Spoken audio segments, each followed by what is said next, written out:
when I began thinking about an attorney, I went to a great friend of mine, and he just went through the process, and he said, "You have to use her."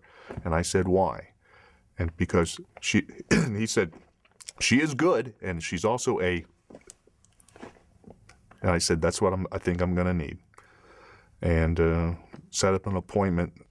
So you need to really think through what a lawyer tells you and make sure, do you want to do that? But this is new to me. Nobody has a practice divorce. You don't get a practice divorce. So it's all new. So you play the cards as they're dealt to you, and you try to figure out whether you're playing the right one.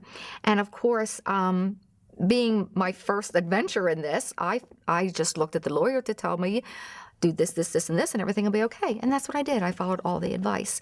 It's really important to find the best lawyer for you.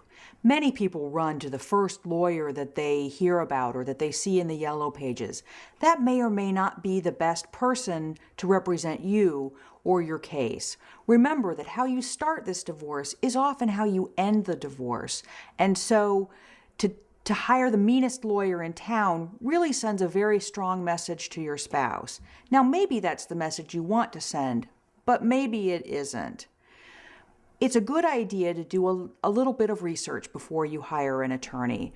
Talk to a friend who's been through a divorce. Talk to another lawyer and ask if they know someone. Your local bar association also has a referral list. You may want to look on the internet or the yellow pages. Talk to at least 3 people before you make your final decision.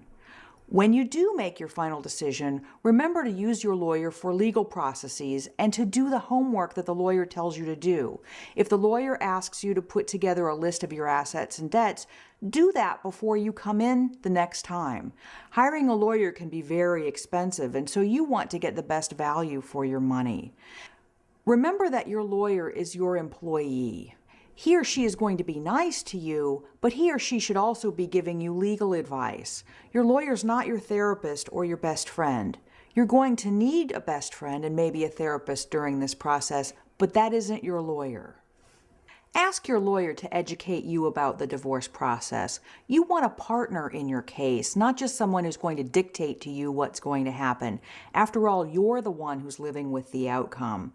Ask about the pros and the cons of every decision. If your lawyer only wants to talk about your best case scenario, that's a red flag, and you need to be careful about choosing a lawyer like that. Today, there is lots of options other than just going to court.